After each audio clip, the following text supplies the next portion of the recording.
তিনবার স্বাধীন হয়েছিল। একবার ব্রিটিশ থেকে স্বাধীন হয়েছিলাম, আবার ভারত থেকে পাকিস্তান নামীয় দেশ পাওয়ার মধ্যে স্বাধীন হয়েছিলাম, আবার পাকিস্তান থেকে বাংলাদেশ নামীয় এক স্বাধীন বাংলাদেশ আমরা স্বাধীন হয়েছিলাম। আবার 2024 5ই আগস্ট ছাত্র এবং জনতার গণ বিপ্লবের মাধ্যমে ফ্যাসিস্ট স্বৈরাচার খুনি এক সরকারের বিরুদ্ধে আন্দোলন করে আমরা স্বাধীন হয়েছি। আপনারা জানেন, ব্রিটিশ বিরোধী আন্দোলনেও প্রথম ভূমিকা ছিল মুসলমান। প্রত্যেকটা মুসলমানদের ইতিহাস জানতে হবে। যখন 1823 সালে দিল্লি শাসক জাফরের থেকে ব্রিটিশরা দিল্লি দখল করেছিল, তখনই শাহ ওলিউল্লাহ মুহাম্মদ দেলবি রহমাতুল্লাহ আলাইহির বড় সাহেবজাদা ঘোষণা দিয়েছিলেন, আজকের থেকে পাক ভরপুর মহাদেশ দারুল হরব এদের বিরুদ্ধে আন্দোলন করা প্রত্যেকটা মুসলমানদের জন্য ফরজ আইন। সেই 1823 সালে ব্রিটিশদের বিরুদ্ধে আন্দোলনের সূচনা হয়েছিল। আমরা স্বাধীন হয়েছিলাম ব্রিটিশ থেকে।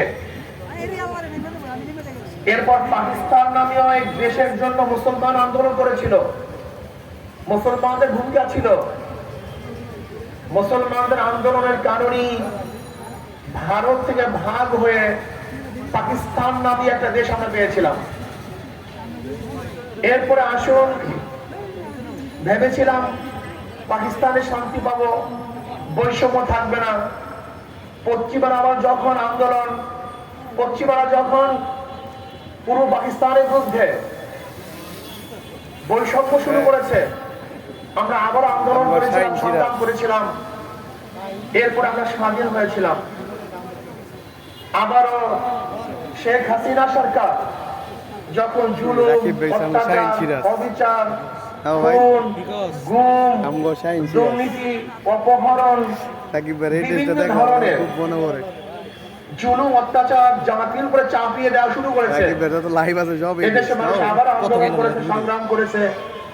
সেই 5ই আগস্ট আমরা আবারও স্বাধীন হলাম। কিসের জন্য, কি কারণে মানুষ রক্ত দিয়েছে? 71-এ কেন আন্দোলন করেছে? সেই 71-এর আন্দোলনের ভূমিকা ছিল সাম্য, মানবিক মর্যাদা, সামাজিক ন্যায় বিচার, সাম্য, সবাই সমান, বাংলাদেশের নাগরিক সবার অধিকার সমান, মানবিক মর্যাদা, আশরাফুল মাখলুকাত এই বনি আদমকে শ্রদ্ধা করতে হবে, সম্মান দিতে হবে, তাদেরকে আদর স্নেহ করতে হবে, মানবিক মর্যাদা দিতে হবে, ন্যায় বিচার প্রতিষ্ঠা করতে হবে।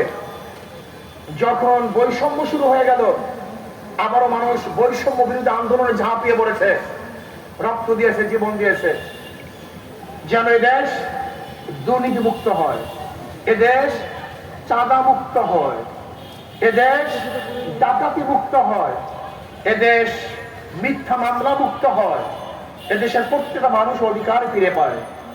কিন্তু আমরা কি দেখলাম?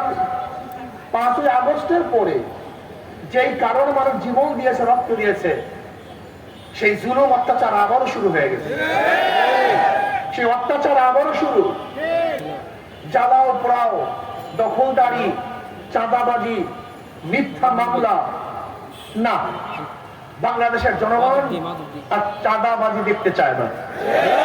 হয়রানিমূলক কোনো মিথ্যা মামলা হবে, এটা আমরা দেখতে চাই না। আমরা চাই মানুষের শান্তি, মানুষের কল্যাণ, মানুষের মুক্তি। নির্বিঘ্নে মানুষ ঘুরবে, হাঁটবে, চলবে।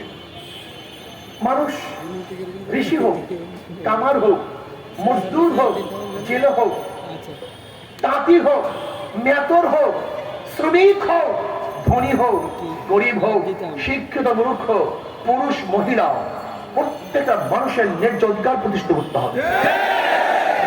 আমরা চাই না মূর্তির সাথে খারাপ আচরণ, আমরা চাই না ঋষির সাথে খারাপ আচরণ, আমরা চাই না পুলিশের সাথে খারাপ আচরণ। আশরাফুল মাখলুকাত সেও মানুষ, রিকশাওয়ালা, সে হালাল রুজি কামাই করে,